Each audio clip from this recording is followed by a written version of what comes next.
Hey guys, this is Tommy Dimsdale from the National Association for Gun Rights, and from our family to yours, we want to wish you a very happy Thanksgiving. On this week's Foundations of the Second Amendment video, we couldn't pass up the chance to go over the miraculous occurrences that led to our nation's very first Thanksgiving.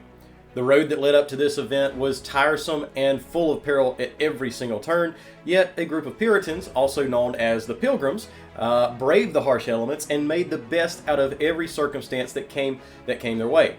Oddly enough, it was only through these harsh circumstances that they were able to survive and lay the foundation for the country and the freedoms that we enjoy today. Now, don't forget to click subscribe below to keep up with everything the National Association for Gun Rights is doing on your behalf for your gun rights. And if you enjoy historical accounts like this, please don't forget to check out my book, Call to Arms, linked in the description below. So, as it turns out, the Pilgrims were a staunchly dedicated group of Christians who constantly reference God in their writings. Before we jump straight into their story, we're going to contrast their experience with some other attempts to colonize the New World and show just how daunting a task this really was. If we're looking at an attempt by Raleigh, renowned atheist Sir Walter Raleigh, we can see a stark difference in his success in colonizing America compared to that of the Pilgrims. During the 1580s, Raleigh attempted 3 separate times to colonize Roanoke Island off the shores of modern-day North Carolina.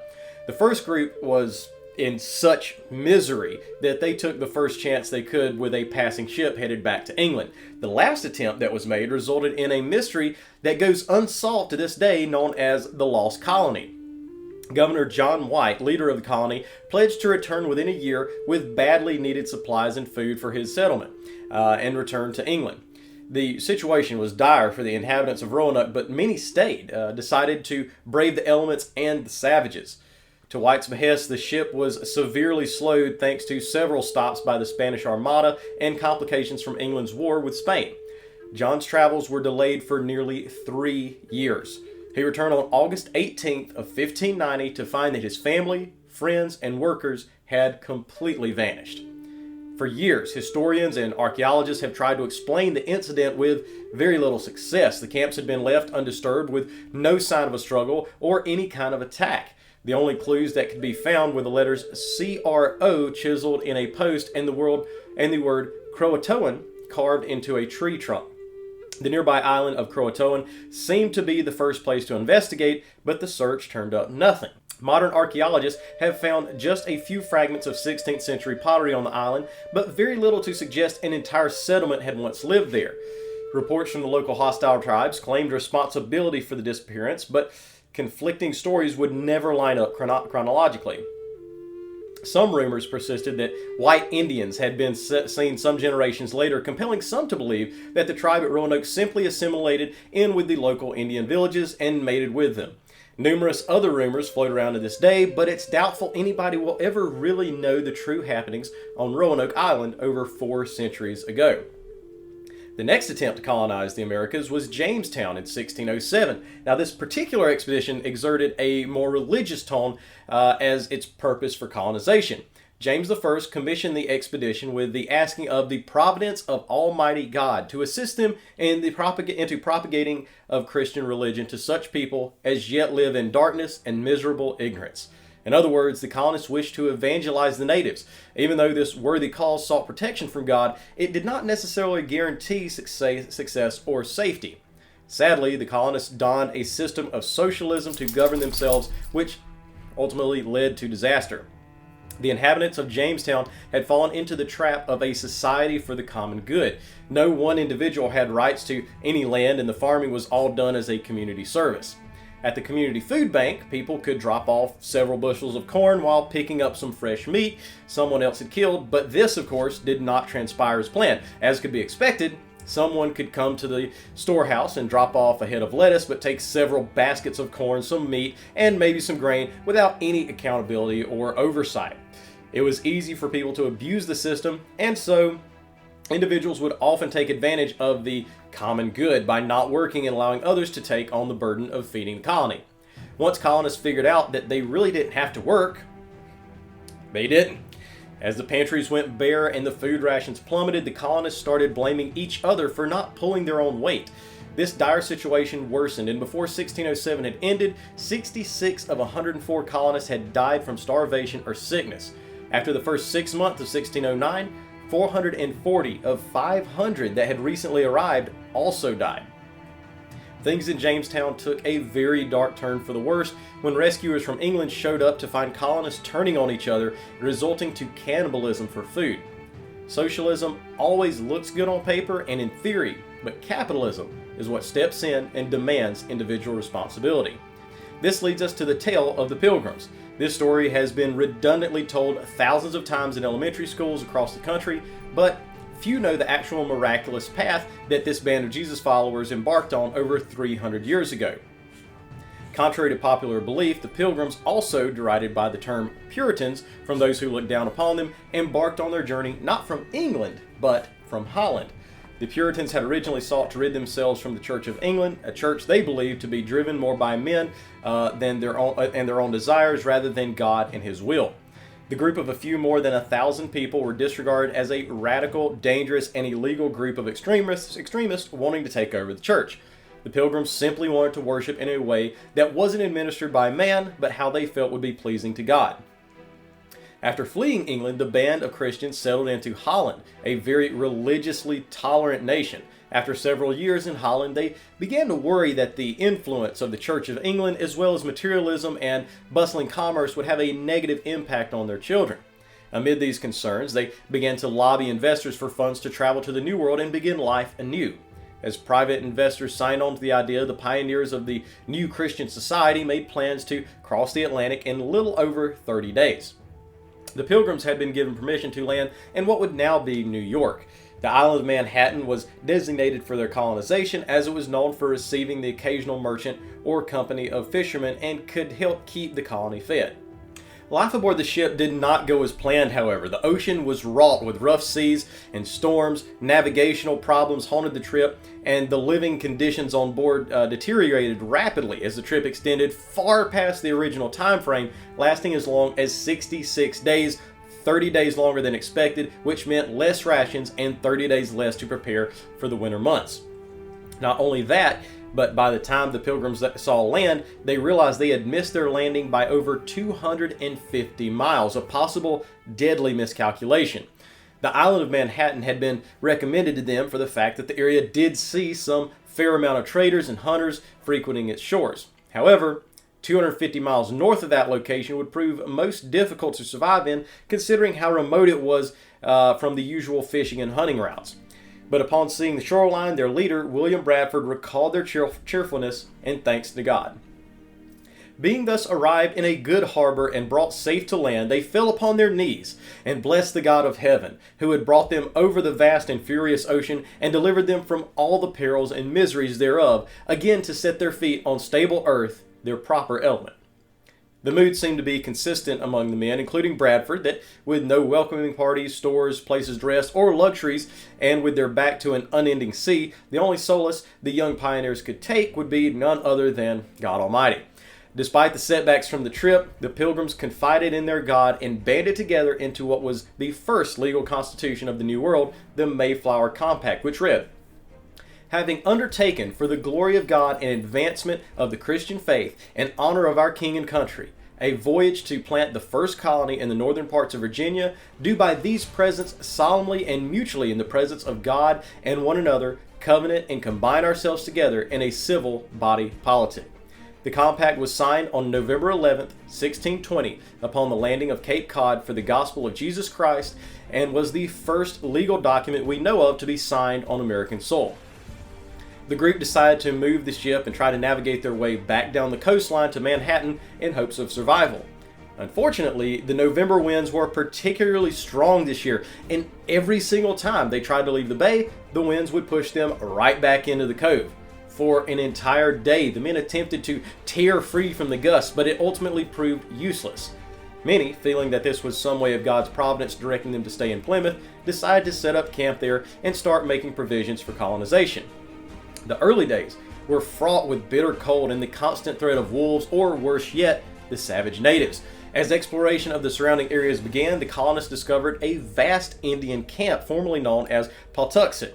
completely deserted and devoid of life. The local maps had mentioned a stash of corn in the area, which would have given them much needed food for the rest of the winter. The Pilgrims began searching for the rightful owners of the corn, fearing that their taking would be theft, but no others could be found. The people banded together a pact stating that the corn would be paid back in any way possible should the rightful owners turn up, but thankfully the Pilgrims had been blessed with a decent stash of food to assist them in the remaining cold months ahead. Edward Winslow remarked, "And sure, it was God's good providence that we found this corn, for else we know not how we should have done." Luckily, the Indians had cleared the area of brush and trees, making the place an ideal camp for their settlement, lacking any good avenues from stealthy attacks from local natives. Even though the Pilgrims praised God for their good fortune, their experience did not go without serious strife and death. As winter drew down to a close, the cost of life was a sharp sting to the lives of the colonists. 47 of 102 settlers had starved, frozen, or died of illnesses. However, their luck was about to take another turn in a positive direction. On March 16, 1621, a strange native revealed himself to the colony. This rather large Native American walked straight up to the colonists. "Hello, name is Samoset." And they thought, wow, this guy actually knows some English. How strange. This was rather odd considering just how remote this location was. Where could this man have learned any snippets of the English language? The native stayed with them at the settlers' discomfort the entire night, speaking as an excited schoolboy would about his story. As it turns out, he had befriended fishermen from England and had ferried a ship from further south to bring him to their area. He then cleared up the mystery about the abandoned Indian settlement, explaining that it had been ravaged by a merciless plague. Not one survivor had made it through the sickness, wiping out the entire tribe. Modern-day historians and archaeologists claim that the shorelines of Plymouth had been heavily populated with native tribes right up until the time the Pilgrims arrived. Horrid illnesses, probably spread by infected food from local fishermen and tradesmen, had wiped out entire colonies of natives, making the area peculiarly safe for just in time for the Puritans from England to land ashore. Many of the Pilgrims rejoiced in the timing of God's plan, never once thinking negatively of the Indians, but with their respect to the loss of life for their sake, and you can see that reflected in some of their writings. Had these certain diseases not manifested themselves at the precise time that they did, colonization and survival would have been impossible for the zealous group of Christians. A few days after Samoset's departure, he returns with another native in tow, this native having a remarkably fluent comprehension of not only the English language, but English customs and religion as well. The Pilgrims were absolutely astonished at the natives' abilities. Here they were in a remote area, far from their intended landing point, and they had found probably the only English-speaking native on the entire continent. What are the chances? He went on to introduce himself as to Squanto, but the Americans said, that's kind of hard to pronounce, we're just going to call you Squanto, just as we learned of him in elementary school. Of course, his fluency astounded the settlers, and they soon found out that he was the last sole survivor of the tribe that had lived at Pawtuxet. The only method of his survival? Being kidnapped into slavery at the age of 12 by an English fisherman in 1605. The fisherman brought him back to England to show off as a trophy in storefronts and the local wonder as the tribesman of the savage, or the savage from the New World. After 9 long years of being homesick, Squanto had picked up some of the English language and managed to escape, receiving passage back to the New World on a ship captained by John Smith, a leader of the Jamestown colony. Squanto had made it so close to returning home after the voyage, even seeing the shoreline to his home of Pawtuxet, but he once again found himself kidnapped by one of Captain Smith's less than ethical business partners. The young native was forced into the hold of another ship alongside 20 other native captives. The dwellings were cold, nasty, and wet. The smell of humanity was right in the air, and sanitary conditions were absolutely abysmal. When they were let out of the hold, Squanto found that he had been shipped all the way back to Spain. Once arriving in port, Squanto was sold to the Spanish church. The monks were ardently against enslavement of the natives of America and decided to buy them out of captivity. The monks and clergymen brought Squanto back to full health, taught him about the gospel of Jesus Christ, and upon Squanto's return, a request sent him back to England to live with a Christian family who sharpened his English-speaking skills. He lived there for several years, but the call to return to his natural home never left him. He finally made the difficult decision to attempt another risky return to his original tribe. With the help of his English family, he was able to secure passage back to the New World and was finally on his way home. Unfortunately, upon arriving, Squanto returned to his village to find not a soul stirring.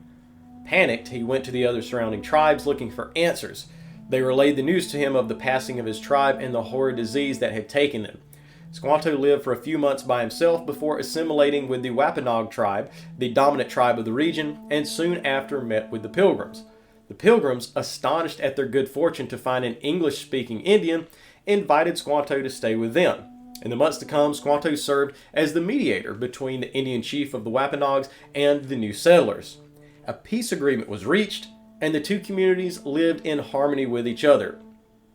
Squanto also instructed the Pilgrims how to properly plant corn and other crops, a practice which undoubtedly saved them from starvation during the upcoming winter.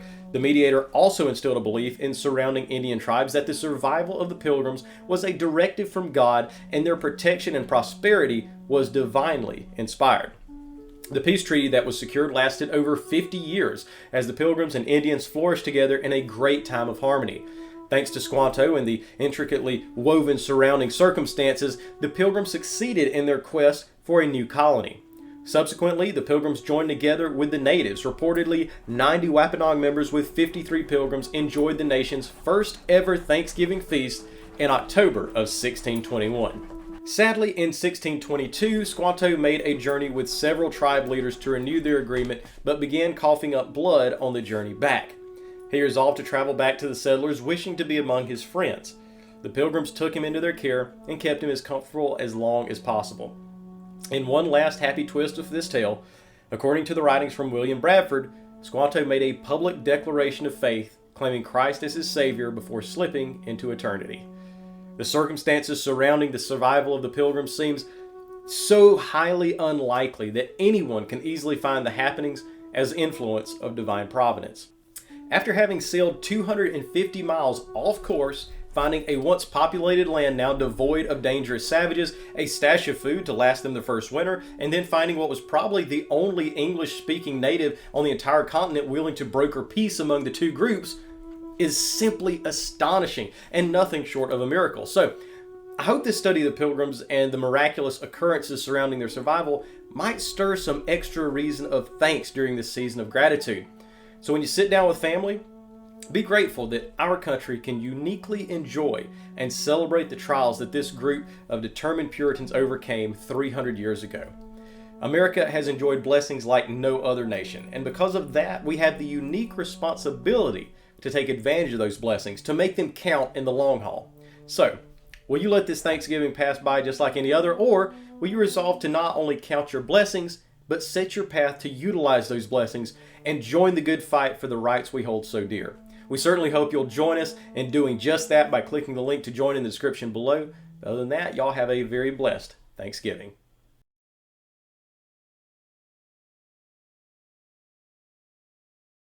Poverty-busting system in the world as ever seen to this day. Why do you keep poking me? Why do you keep poking me, Cody? Oh, you better come here. Oh, if you don't keep poking me off camera, we're going to have a Chinese Thanksgiving, okay? Yeah, that's you.